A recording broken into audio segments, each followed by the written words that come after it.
नमस्कार। आइए सुनते हैं सआदत हसन मंटो की लिखी हुई कहानी।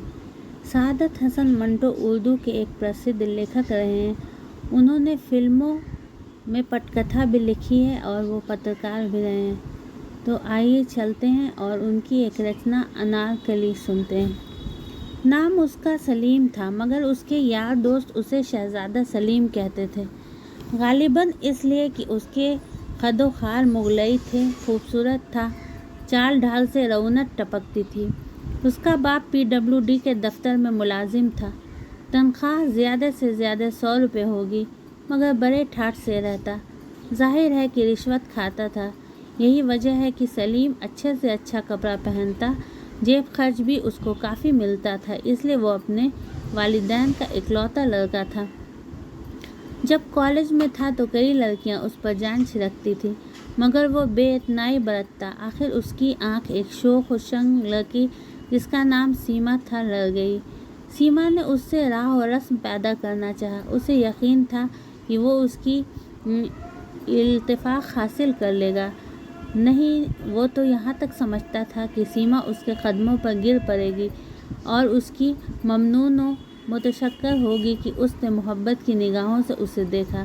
एक दिन कॉलेज में सलीम ने सीमा से पहली बार मुखातिब होकर कहा, आप किताबों का इतना बोझ उठाए हुए हैं, लाइए मुझे दे दीजिए।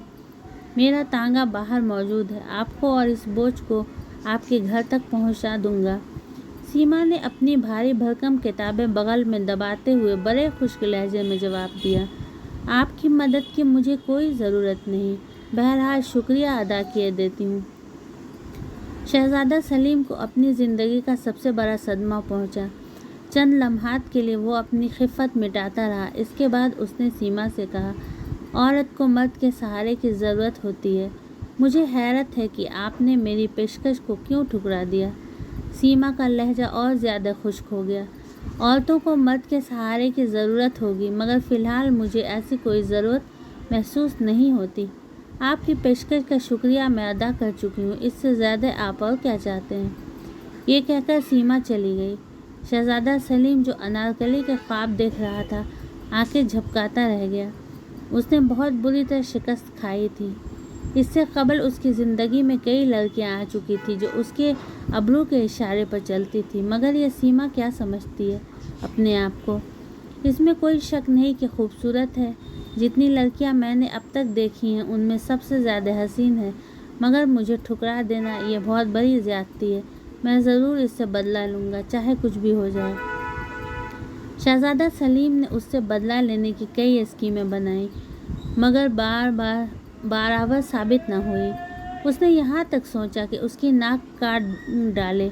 ये वो जुर्म कर बैठता, मगर उसे सीमा के चेहरे पर यह नाक बहुत पसंद थी। कोई बड़े से बड़ा मुसव्विर भी ऐसी नाक का तसव्वुर नहीं कर सकता था।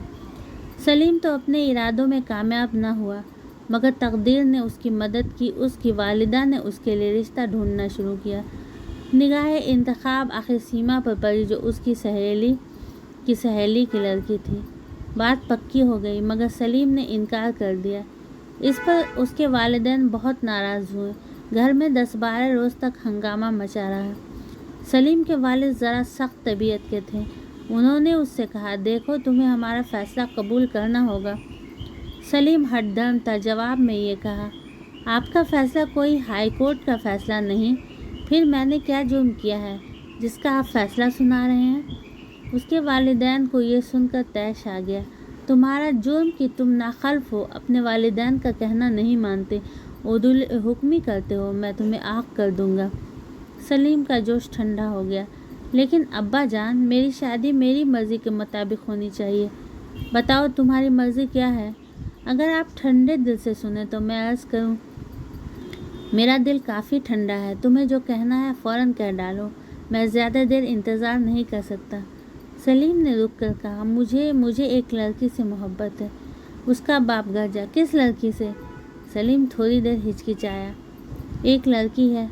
कौन है वो, क्या नाम है उसका। सीमा, मेरे कॉलेज में पढ़ती थी। मियाँ इफ्तिखार उद्दीन की लड़की। जी हाँ, उसका नाम सीमा इफ्तिखार है। मेरा ख्याल है वही है।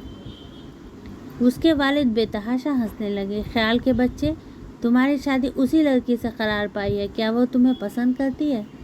सलीम बौखला सा गया। ये सिलसिला कैसे हो गया उसकी समझ में नहीं आता था। कहीं उसका बाप झूठ तो नहीं बोल रहा था। सलीम से जो सवाल किया गया था उसका जवाब उसके वालिद को नहीं मिला था। चुनांचे उन्होंने करक के पूछा, सलीम मुझे बताओ, क्या सीमा तुम्हें पसंद करती है? सलीम ने कहा, जी नहीं।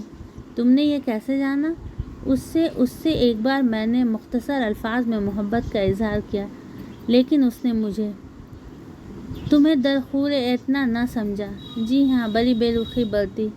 सलीम के वालिद ने अपने गंजे सर को थोड़ी देर के लिए खुजलाया और कहा, तो फिर ये रिश्ता नहीं होना चाहिए। मैं तुम्हारी माँ से कहता हूँ कि वो लड़की वालों से कह दे कि लड़का रजामंद नहीं।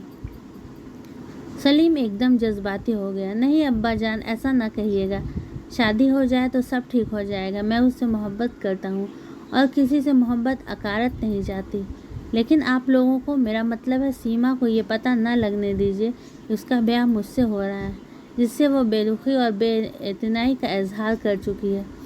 उसके बाप ने अपने गंजे सर पर हाथ फेरा। मैं इसके मुताल्लिक सोचूंगा। ये कहकर वो चले गए। उन्हें एक ठेकेदार से रिश्वत वसूल करनी थी अपने बेटे की शादी के अखराजात के सिलसिले में। शहजादा सलीम जब रात को पलंग पर सोने के लिए लेटा तो उसे अनार की कलियां ही कलियां नजर आईं। सारी रात वो उनके ख्वाब देखता रहा। घोड़े पर सवार बाग में आया है, शाहाना लिबास पहने, अस्पताजी से उतरकर बाग की एक रविश पर जा रहा है। क्या देखता है कि सीमा अनार के बूटे की सबसे ऊंची शाख से एक नौखेज़ कली तोड़ने की कोशिश कर रही है। उसकी भारी भरकम किताबें ज़मीन पर बिखरी पड़ी हैं, जुल्फ़ें उलझी हुई हैं और वो उचक उचक कर उस शाख तक अपना हाथ पहुंचाने की कोशिश कर रही है, मगर हर बार नाकाम रहती है। वो उसकी तरफ बढ़ा। अनार की झाड़ी के पीछे छुपकर उसने उस शाख को पकड़ा और झुका दिया। सीमा ने वो कली तोड़ ली जिसके लिए वो इतनी कोशिश कर रही थी, लेकिन फ़ौरन उसे इस बात का एहसास हुआ कि वो शाख नीचे कैसे झुक गई। वो अभी ये सोच ही रही थी कि शहजादा सलीम उसके पास पहुंचा। सीमा घबरा गई, लेकिन संभल कर उसने अपनी किताबें उठाई और बगल में दाब ली। अनारकली अपने जूरे में उलझ ली और ये खुश्क अल्फाज कहकर वहाँ से चली गई, आपकी इमदाद की मुझे कोई ज़रूरत नहीं, बहरहाल शुक्रिया अदा किए देती हूँ। तमाम रात वो इस किस्म के ख्वाब देखता रहा। सीमा, उसकी भारी भरकम किताबें, अनार की कलियाँ और शादी की धूमधाम। शादी हो गई। शहजादा सलीम ने उस तरकीब पर अपनी अनारकली की एक झलक भी नहीं देख पाई थी। वो उस लम्हे के लिए तड़प रहा था जब सीमा उसकी आगोश में होगी। वो उसके इतने प्यार लेगा कि वो तंग आकर रोना शुरू कर देगी। सलीम को रोने वाली लड़कियां बहुत पसंद थीं। उसका ये फ़लसफ़ा था कि औरत जब रो रही हो तो बहुत हसीन हो जाती है। उसके आंसू शबनम के कदरों के मानिंद होते हैं जो मर्द के जज्बात के फूलों पर टपकते हैं, जिनसे उसे ऐसी राहत, ऐसी फरहत मिलती है जो और किसी वक्त नसीब नहीं हो सकती। रात के 10 बजे दुल्हन को हुज़्ले उर्सी में दाखिल कर दिया गया। सलीम को भी इजाज़त मिल गई कि वो उस कमरे में जा सकता है। लड़कियों की छेड़छाड़ और रस्म और रसूम सब खत्म हो गई थी। वो कमरे के अंदर दाखिल हुआ। फूलों से सजी हुई मसहरी पर दुल्हन घूंघट काले रेशम की गठरी से बनी बैठी थी। शहजादा सलीम ने ख़ास एहतमाम कर लिया था कि फूल अनार की कलियां हों। वो धड़कते हुए दिल के साथ मसहरी की तरफ बढ़ा और दुल्हन के पास बैठ गया। काफ़ी देर तक वो अपनी बीवी से कोई बात न कर सका। उसको ऐसा महसूस होता था कि उसके बगल में किताबें होंगी जिसको वो उठाने नहीं देगी। आखिर उसने बड़ी जुर्रत से काम लिया और उससे कहा, सीमा। ये नाम लेते ही उसकी ज़बान खुश्क हो गई, लेकिन उसने फिर जुर्रत फराहम की और अपनी दुल्हन के चेहरे से घूंघट उठाया और भौचक्का रह गया। ये सीमा नहीं थी, कोई और ही लड़की थी। अनार की सारी कलियाँ उसको ऐसा महसूस हुआ कि मुरझा गई हैं। ऐसी ही और कहानियों के लिए मेरे चैनल को सब्सक्राइब कीजिए। मेरी वीडियोस को लाइक शेयर करना मत भूलिएगा। Thanks for watching.